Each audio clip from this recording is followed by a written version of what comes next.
నమస్కారం. Welcome to I dream. ధర్మ మార్గం విత్ విజిత కార్యక్రమానికి స్వాగతం. అయితే మన సనాతన ధర్మం గురించి నిజంగా మనం అందరము ఇప్పుడు ఏం వింటున్నాం, ఏం మాట్లాడుతున్నాం, ఎవరికి తోచినట్టు వాళ్ళు సనాతన ధర్మం గురించి మాట్లాడుతున్నారు, అసలు మనం వింటున్నదంతా వాళ్ళు చెబుతున్నదంతా నిజమేనా, ధర్మ ప్రకారంగా ఏముంది, నిజంగా సనాతన ధర్మంలో కనుక మంచి మంచి విషయాలు ఉంటే ఆ మంచి విషయాలు మనకు ఎంతవరకు మంచి మార్గంలోకి తీసుకెళ్తున్నాయి, అవి మనం ఆచరిస్తున్నామా లేదా, మన వేదాల్లో ఏముంది, ఇలాంటి మంచి మంచి విషయాలు ఇప్పుడు వారితో మాట్లాడి తెలుసుకుందాం. ప్రస్తుతం మనతో పాటు ఉన్నారు పరమహంస పరివ్రాజకాచార్య పరమ పూజ్య శ్రీ శ్రీ శ్రీ విజయ భూమానందగిరి గారు మనతో పాటు ఉన్నారు. ఇప్పుడు వారితో మాట్లాడి ఇలాంటి మరిన్ని విషయాలు తెలుసుకునే ప్రయత్నం చేద్దాం. నమస్కారం అండి. హరి ఓం, హరి ఓం. మనందరం కూడా ఇప్పుడు నేర్చుకోవాల్సిన గ్రంథము భగవద్గీత. ప్రతినిత్యం కూడా మనం చేసే ప్రతి ఒక్క కదలిక కూడా మంచి మార్గంలో నడిపించాలి అనంటే ఈ గ్రంథాన్ని మనం చదవాల్సిందే. కానీ ప్రస్తుత రోజుల్లో మనం ఈ గ్రంథాన్ని మరణించిన వారి దగ్గర మాత్రమే ఎక్కువగా వింటున్నాం.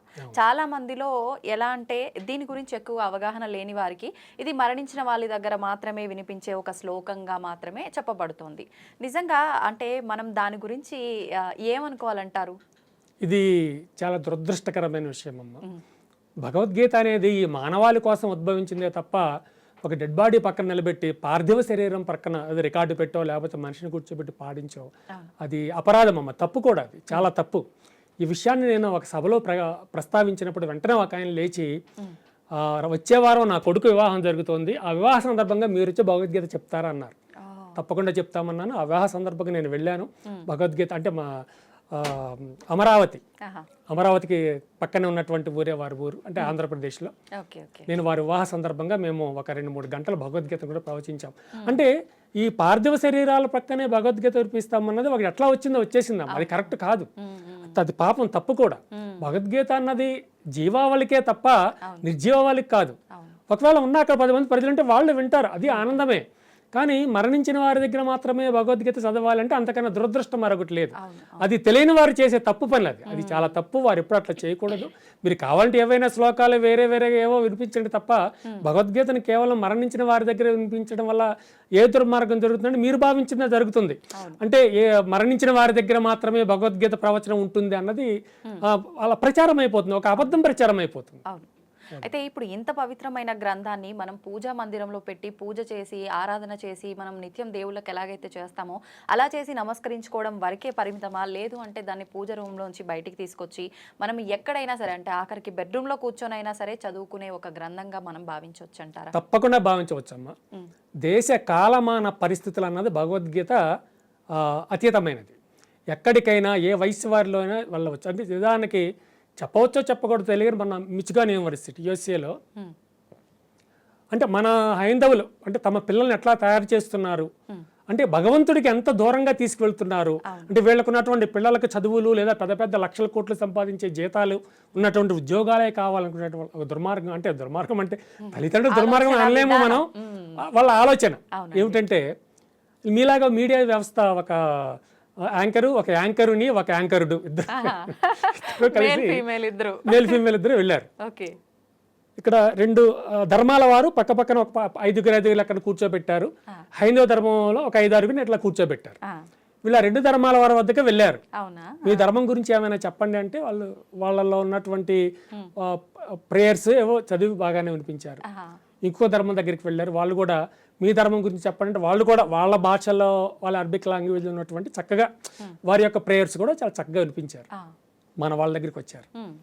మీకు అన్నిటికన్నా ఈ భారతము, రామాయణ, భారత, మహాభాగవతాల వంటి అష్టాదశ పురాణాల కన్నా, చతుర్వేదముల కన్నా, ఉపనిషత్తుల కన్నా అన్నిటికన్నా తేలిక భాషతో ఈ యొక్క భారతీయులకు వచ్చింది ఏమిటి అంటే భగవద్గీత. కనుక ఆ భగవద్గీత గురించి కొంచెం ఏమైనా చెప్పండి అంటే ముఖముఖాలు చూసేసుకుంటున్నారు, ముఖముఖాలు చూసుకుంటున్నారు. You can tell do you know about the Bhagavad Gita? No I don't know. What is that Bhagavad Gita? I don't know. ఎంత నాకు అసలు తలబద్ద కొట్టుకోవాలనిపించింది ఆ వీడియో చూస్తుంటే. చిచ్చి ఎందుకు బ్రతుకున్నాను, దీనికోసం బ్రతుకున్నాను అనిపించింది. అఫ్ కోర్స్ 5-6 పిల్లలు అట్లా అన్నారు అంటే అందరూ అట్లా అన్నారని నా ఉద్దేశం కాదు. కానీ 5-6 అయినా సరే అట్లా ఎందుకు ఉండాలి? మీ పిల్లల్ని భగవంతుడికి మీరు ఎందుకు దూరం చేస్తున్నారు? మీ సనాతన ధర్మానికి ఎందుకు మీరు దూరం చేయాలి? చేయకూడదు కదా.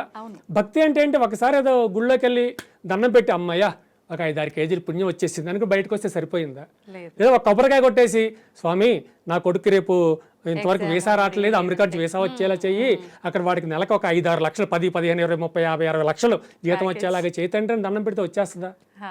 కుదరదమ్మా. లేదు. దేవుడికి అలా దండం పెట్టినంత మాత్రాన ఆయన చిరునవ్వు నవ్వుకుని ఊరుకుంటాడే తప్ప తదాస్తు అని అన్నాడు. ఎందుకంటే కర్మ ప్రారంధం ఉంటుంది. అంటే ఇప్పుడు మనం బజారుకు వెళుతూ మార్కెట్కి వెళుతూ సంచి ఇప్పుడు సంచి లేవులండి, ఎవరు సంచులు తీసుకెళ్తున్నారు? సంచి బుధాన వేసుకుని వెళ్ళేవాళ్ళం ఇంతకుముందు, మన తండ్రులు తాతలు అట్లా చేసేవాళ్ళం. అలాగే ఇప్పుడు మనం ఏం చేస్తామంటే కర్మ అనే సంచిని, అంటే ఆ సంచిలో కర్మలు వేసుకోవడానికి సంచిత కర్మలు అనుకుంటాం, సంచిలో కర్మలు అంటాం మేము సరదాగా. సంచిత కర్మలు అంటూ ఈ జన్మలన్నీ తిరుగుతూ కర్మలు వేసేసుకుంటూ ఉంటాం. ఇది కూడా ఒక కర్మే.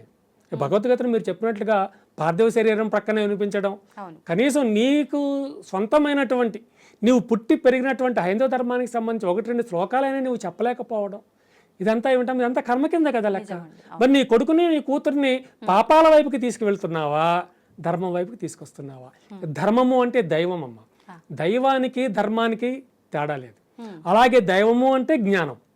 మళ్ళా జ్ఞానము ధ్యానము అదంతా అది భక్తి ఎన్ని రకాలన్న ప్రశ్నలు వేస్తే అక్కడ వస్తుంది. అది ఎన్ని రకాల భక్తులు అంటే అప్పుడు మేము చెప్తాం. మీరు అడగండి, అడిగితే నేను అడుగుతాను. చెప్పండి. నిజంగా ఇప్పుడు భక్తి అనగానే చాలా మంది మనం ఎంత ఆడంబరంగా పూజ చేసామా ఇదే నా భక్తి అనుకునే వాళ్ళు ఉంటారు. లేదు అసలు ఒక పిచ్చిగా ఇన్వాల్వ్ అయిపోతారు. భగవంతుడు అనగానే నా ఇంట్లో మనిషి అని చెప్పి ఇన్వాల్వ్ అయిపోయి పూజలు చేసి ఆరాధన చేసి ఒక రిలేషన్ కూడా భగవంతుడితో కలుపుకొని భావించే వాళ్ళు ఉంటారు. అసలు ఏది లేదు, నాకు అసలు స్తోమతే లేదు, నేను ఎంతసేపు భగవంతుడిని ఆరాధిస్తూ ఆయన ముందే ఉంటాను, అన్ని ఆయనకే చెప్పుకుంటాను అనుకునే వాళ్ళు ఉంటారు. నిజంగా దీంట్లో ఏది భక్తి అంటారు? అసలు భక్తి ఏంటి? నిజానికి భక్తులు కొన్ని రకాలు ఉన్నాయమ్మా. అన్నిటికన్నా నీచమైన స్థితికి ఒకసారి వద్దాం. ఈ భక్తి విధానంలో అన్నిటికన్నా తక్కువ స్థితిలో, అంటే నీచం అనుకుందాం, తక్కువ అందాం. ఈ తక్కువ స్థితిలో ఉన్నటువంటి భక్తి ఏమిటంటే, అమ్మో నాకు దేవత వచ్చేసింది, నా ఒంటి మీద దేవత పట్టేసింది, నీకేం కావాలి నేను వరాలు ఇస్తా అడుగు, ఎవరైతే ఉంటారో అది అతి తక్కువ భక్తిగా చెప్పబడింది భక్తి విధానం. దీనికన్నా మంచి విధానం ఒకటి ఉంది, అంటే అసలు భక్తి. అదేమిటి అంటే పూజలు అర్చనలు చేయడం. ఇది ఉత్తమ భక్తిగా చెప్పబడింది. మరి పూజలు అర్చనలు చేయడం కన్నా ఉత్తమ భక్తి ఏమైనా ఉందా అంటే డెఫినెట్గా ఉంది. మరి పూజలు అర్చనలు చేయడం కన్నా ఉత్తమమైన భక్తి ఏమిటంటే అభిషేకాలు చేయడం. వివిధ ఫలరసాలతో అభిషేకాలు అర్చనలతో కలిపిన అభిషేకాలు చేయడం ఉత్తమమైన భక్తిగా చెప్పబడింది. మరి అభిషేకాలు చేయడం కన్నా ఉత్తమమైన భక్తి ఉందా? Why not, we have definitely. యజ్ఞాలు యాగాలు చేయడం అత్యుత్తమ భక్తిగా చెప్పబడింది. యజ్ఞాలు యాగాలు చేయడం. మరి యజ్ఞాలు యాగాలు చేయడం కన్నా ఉత్తమమైన భక్తి ఉందా? Definitely we have. యజ్ఞాలు యాగాలు చేయడం కన్నా ఉత్తమమైన భక్తి ఏమిటి అంటే తపస్సు ఆచరించడం, తపస్సు చేయడం. ఇంకా ఉంది. తపస్సు చేయడమే ఆఖరిదా? తపస్సు చేయడం కన్నా ఉత్తమమైనటువంటి ఆధ్యాత్మిక విధానం ఉందంటే డెఫినెట్ గా ఉంది. అదే ధ్యానం. ధ్యానం ఆచరించటం. ఈ భక్తులన్నింటిలో కూడా ఉత్తమమైన స్థితిలో ఉన్నటువంటి భక్తి ఏమిటంటే ధ్యానం చేయడంగా చెప్పబడింది. అయితే మీరు అన్నది అదేంటండి, ఈ 100,000 సంవత్సరాలు చేస్తారు కదా స్వామి భక్తి, ఈ యొక్క తపస్సు. మరి అన్ని 100,000 సంవత్సరాలు చేసే తపస్సును పక్కన పెట్టేసి మీరు 1-2 గంటలు చేసేటటువంటి ధ్యానమే గొప్పదని ఎట్లా చెప్తారు మీరు అడగొచ్చు. కానీ 100,000 సంవత్సరాలు చేసేటటువంటి తపస్సులో కోరిక అనేది ఉంటుంది. నాకు అత్యంత బలం కావాలి, నాకున్నటువంటి బలం విశ్వంలో ఎవరికి ఉండడానికి వీల్లేదు, లేకపోతే సాక్షాత్తు పరమాత్మే నాకు కొడుకుగా జన్మించాలి, లేదా లక్ష్మీదేవే నా కూతురుగా జన్మించాలి, నా దగ్గర అద్భుతమైనటువంటి ఆయుధాలు ఉండాలి, నా ఆయుధాన్ని ఏ శక్తి జయించడానికే వీల్లేదు. ఇటువంటి కోరికలు తపస్సులో ఉంటాయి. యజ్ఞయాగాదులు కూడా గొప్పవాని మీరు కాదు, ఎందుకంటే యజ్ఞయాగాదులు కూడా కోరికలు ఉంటాయి. నాకు రోగం పోవాలి, ఇగో నా కొడుకేమో చేయి సరిగ్గా పని చేయట్లేదు, వీడికి చేయి రావాలి, నాకు రాజకీయంగా నేను ఏదో ఒక ఎమ్మెల్యేగా ఎంపీగా ఉన్నాను, నాకు ముఖ్యమంత్రిని కావాలి, లేకపోతే వీలైతే ప్రైమ్ మినిస్టర్ రిజైన్ చేసి నన్ను చేతులతో పట్టుకు నన్ను తీసుకెళ్ళి నన్నే ప్రైమ్ మినిస్టర్గా చేయాలి. ఇటువంటి కోరికలు ఉంటాయమ్మ. కోరికలు తీరవా? యజ్ఞాలు యాగాలు చేస్తే తీరవచ్చు, అది వేరే విషయం. కానీ జ్ఞానం రాదు, మోక్షం రాదు, ముక్తి లభించదు. మరి జ్ఞానము ముక్తి మోక్షాలు ఎక్కడ లభిస్తాయి అంటే కేవలం ధ్యానములోనే. ఈ 1-2 గంటలు నిలబడి మనం చేసేటటువంటి ధ్యానంలో మాత్రమే ఈ ముక్తి మోక్షాలు ఉంటాయి. ఎందుకుంటాయంటే ధ్యానములో కోరిక అనేది ఉండదు. ఎక్కడైతే ఏ ఆధ్యాత్మిక విధానంలో కోరిక అనేది ఉండదో ఆధ్యాత్మిక విధానమే ఉత్తమమైన విధానముగా చెప్పబడింది. మరి నేను చెప్పినటువంటి ఇన్ని విధానాలలో ముందేమో నేను దేవతని, నా ఒంటి మీద దేవత వచ్చేసింది, చివరికి నువ్వేమంటావు, నాకు డబ్బులు ఇవ్వంటావు. అంతకుముందు ఏం చేస్తావు? డిమాండ్. నాకు ఇంత ఆ మధ్య ఒక కేసు కూడా వచ్చింది. నాకు అమ్మవారు నాతో చెప్పారు నాకు 50,000 ఇవ్వు అని అన్నాడట ఒక స్వామి. ఆ. అది ఆవిడేం చేసింది, మొత్తం ఆవిడ రిలీజ్ చేసింది. ఏమైంది, పరుగు పోయింది. అవును. ఇప్పుడు ఆయన మొహం చూసేవాడు లేడు. ఎందుకు అలాంటి పనులు చేయడం? డబ్బులు కావాలా అడుగు, భిక్షాటన నుంచి. ఎందుకంటే మా యొక్క వ్యవస్థకి ఎవరమైతే కాషాయ వస్త్రం ధరించామో వారు భిక్షాటనకు అర్హులు. చక్కగా భిక్ష చేసుకోవచ్చు. నాకు ఆకలేసింది అనుకుంటే అమ్మ కొంచెం అన్నం పెట్టమ్మా అని అడగొచ్చు. నువ్వు ఒక పెద్ద స్థాయిలో ఉన్నావు కదా, నువ్వు అడుక్కోవటం అనడానికి లేదు. భౌతిక భిక్షాం దేహి అంటే ఒక ముద్ద వేయడం లేదా ఒక 2 రూపాయలు ఇవ్వడం అంతే. ఆ అర్హత మాకు ఉంటుంది. ఎవరమైతే కాషాయ వస్త్రాలు మేము ధరించామో అర్హత, భిక్షా అర్హత ఉంటుంది మాకు.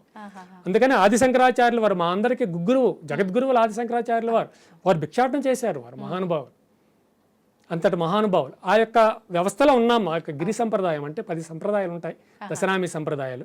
అందులో మాది గిరి సంప్రదాయము. విజయభూమానంద గిరి అని మా గురువు గారు మాకు ఇచ్చినటువంటి శుభనామం, అంటే ఉపదేశిక నామం అంటారు, ఆ నామం అనమాట. అలాగా ఈ యొక్క వ్యవస్థ ఇన్ని రకాలుగా ఉన్నప్పుడు చిన్న వ్యవస్థ అది. ఇక ఈ యజ్ఞాలు యాగాల వ్యవస్థ అది, తపస్సు వ్యవస్థ అది. మరి ఉత్తమమైన వ్యవస్థ ఏమిటంటే కోరికలు లేని వ్యవస్థ. కోరికలు లేని వ్యవస్థ ఏమిటంటే ధ్యానమే. ధ్యానానికి మించింది లేదు. ధ్యానము అంటే అర్థం ఏమిటంటే పరధ్యానము అంటే పొరల గురించి ఆలోచించడం. ధ్యానము అంటే కేవలం భగవంతుడి గురించి ఆలోచించడం అంతే. ఇప్పుడు ఈ ధ్యానం గురించి కూడా గీతలో ఏమైనా చెప్పబడి ఉందా అండి? బ్రహ్మాండంగా చెప్పబడింది. మనస్సుని నిలకడ చేసుకుని భగవంతుడి పాదాల మీద మాత్రమే ఉంచేది ధ్యానము. ఆ విధంగా నువ్వు ఎంతకాలం చేస్తావు? ఒక్కొక్కసారి అయితే రోజులకు తరబడి ఉంటారమ్మా ధ్యానంలో. రోజుల తరబడి ఉంటారు. వారు ఆకలి దప్పిక ఏమీ తెలియదు కూడా. నేనైతే అలా రోజుల తరబడి ఎప్పుడు చేయలేదు అనుకోండి. గంట 2 గంటల 2 గంటలు ఎప్పుడు దాటలేదు. గంట, గంటన్నర, అరగంట అంతే. అంతకు ఎప్పుడు దాటలేదు. ఎందుకంటే మా కాన్సెప్ట్ వేరే ఉంటుంది. మా కాన్సెప్ట్ ఏంటంటే పరమహంస పరివ్రాజకాచార్య మా కాన్సెప్ట్. పరమహంస అంటే పాలను నీటిని వేరు చేయడం. అంటే అది ఎట్లా ఉంటుందంటే పాలని నీటిని హంస వేరు చేస్తుందని మీరు ఉన్నారు. హంస ఎట్లా వేరు చేస్తుందని మీకు దాని దగ్గర ఎక్విప్మెంట్ అన్నా ఉందా? ఆధునిక ఎక్విప్మెంట్ వేరు చేస్తున్నా కాదమ్మా. పాలు తాగేటప్పుడు హంస ఏం చేస్తుంది అంటే ముక్కులో నుంచి ఒక లిక్విడ్ని, ఫ్లూయిడ్ని వదిలేస్తుంది. ఫ్లూయిడ్ని వదిలినప్పుడు ఎదురుగా ప్లేట్లో ఉన్నటువంటి పాలు విరిగిపోతాయి. విరిగిపోయినప్పుడు నీళ్ల కింద ఉంటే విరిగిపోయిన పాల తరకలు పైకి తేలుతాయి. ఈ హంస ఆ పాల తరకను తీసుకుంటుంది. అంటే నీటిని పాలని వేరు చేయడం అంటే అదే. అలా వేరు చేసి పాలను మాత్రమే ఎట్లాగైతే హంస తీసుకుంటుందో మేము సైతం మంచి చెడులతో కలగలిసి పెరిగినటువంటి ఈ సమాజంలో చెడుని వేరు చేసి మంచిని మాత్రమే మేము స్వీకరించి దానిని మాత్రమే పరివ్రాజకత్వం అంటే ప్రచారం చేయడం. నానా రకాల ఊళ్ళు, నానా రకాల దేశాలు, నానా రకాల రాష్ట్రాలు వెళ్ళి మనకు ఏదైతే జ్ఞానాన్ని మనం అవపోసన చేశామో భగవంతుడికి సంబంధించి, ఆధ్యాత్మిక విధానాలకు సంబంధించి ఆ జ్ఞానాన్ని తిరిగి వారందరికీ అందించడమే పరివ్రాజకత్వం. ఇంత అర్థం. పరమహంస పరివ్రాజకాచార్య అంటే మనకు 2 పేర్లు ఉన్నాయి కదా అని కూర్చోవటం కాదమ్మా. ఈ 2 కూడా మేము అనుసరించిన మా గురువులు పరమ పూజ్య శ్రీ శ్రీ శ్రీ వాసుదేవానంద గిరి స్వాముల వారు విజయవాడ పక్కనే, విజయవాడ బస్ స్టాండ్ ఒక 11 కిలోమీటర్ల దూరంలో వారు బ్రహ్మాండంగా శ్రీ శ్రీ శ్రీ విజయరాజరాజేశ్వరి అనే అమ్మవారు అద్భుతమైన ఆలయాన్ని వారు నిర్మించారు. వారు పవిత్రమైనటువంటి అస్తముల ద్వారానే మాకు సన్యాసత్వాన్ని మాకు అనుగ్రహించారు. ఆ యొక్క సన్యాసత్వాన్ని స్వీకరించి సన్యాసపు విధులు ఏవైతే ఉన్నాయో ఆ విధులను పాటించుకుంటూ, ఇప్పుడు సన్యాసి విధులు చెప్పాలి అంటే మీకు నవ్వొస్తుంది. ఎక్కడికి వెళ్ళినా కాలు నడుపుతా వెళ్ళాలి. ఇప్పుడు మీ స్టూడియోకి రావాలి, నేను కాలు నడుపుతా వచ్చానా? లేదు. మీ కంపెనీ వాళ్ళు వెహికల్ పంపిస్తే వచ్చా. లేదు నేను వేరే రాష్ట్రం వెళ్ళి నేను ప్రవచనం చేయాలి, నేను ఏమైనా నడిచి వెళ్తానా? ట్రైన్సో, బస్సులో, ఫ్లైటో వెళ్ళాలి. అంటే ఈ యొక్క పరివ్రాజకత్వం అనేది ఎట్లా ఉంటుంది అంటే కాలానుగుణంగా ఉంటుంది. ఈ కాలంలో కార్లు అనే వెహికల్స్ ఉన్నాయి, అప్పట్లో లేవు, నడిచి వెళ్ళారు. ఇప్పుడు వెహికల్స్ ఉన్నాయిగా. ఇంక రోజుల తరబడి నడిచి వెళ్ళి టయాన్ని వృధా చేసుకోవాల్సిన అవసరం లేదు కదా. అందుకని రోడ్డు మీద, ట్రైన్ మీద, గాలిలో ఎగురుతూ వెళ్తాం, అంటే ఫ్లైట్ కానీ ఇట్లా తీసుకుని వెళ్తాం. అది అంటే మనం సమాజ పరిస్థితులను కూడా దృష్టిలో పెట్టుకొని మనం దాని రకంగా వెళ్ళే ఒక అనుగుణమైన లక్షణాలు మన ధర్మ ప్రకారంగా మనకు ఉన్నాయి, శాస్త్రంలో ఉన్నాయి. అయితే ఇప్పుడు మెడ్రాస్లో ఒక పెద్ద కార్యక్రమం పెట్టి మన ఆహ్వానించారు. ఉండిన అయినా నేను రావడానికి 4 రోజులు టైం పడుతుంది, నడవాలి కదా, హైదరాబాద్ నుంచి అక్కడ దాకా నడిచి రావాలి కదా. అంటే అక్కడ అయ్యవారు వచ్చిందాక అమావాస్య సాగుతుందని ఏదో సామెత ఉంది మనకి. ఆ కార్యక్రమం అయిపోతుంది. అంత ఓపిక కూడా ఇప్పుడు ఎవరికి లేదమ్మా. ఇప్పుడు ఉన్నటువంటి ఈ తిండి, మనం ఏదో పవిత్రమైన తిండి, అద్భుతమైన తిండి అని ఏవో వాడుతూ ఉంటాము, కానీ ఆ వాటిలో కూడా కల్తీలు ఉన్నాయమ్మా. వాటిలో కూడా కల్తీలు ఉన్నాయి, మంచినీటిలో కూడా కల్తీలు ఉన్నాయి. ఏం చెప్పమంటారు? నిజంగా చాలా మంచి విషయాలు తెలియజేశారండి. వేదాలలో ఇంత మంచి విషయాలు ఉన్నాయి. అవి భగవద్గీత రూపంలో మనకు తెలియజేశారన్నారు. కానీ ప్రత్యేకించి వేదాల గురించే మీ మాటల ద్వారా మరొక మంచి ఎపిసోడ్‌లో మాట్లాడుకుందాం. ఇప్పటివరకు ఇంత మంచి విషయాలు మాకు తెలియజేసినందుకు ధన్యవాదాలండి. శుభం శుభం భూయాత్.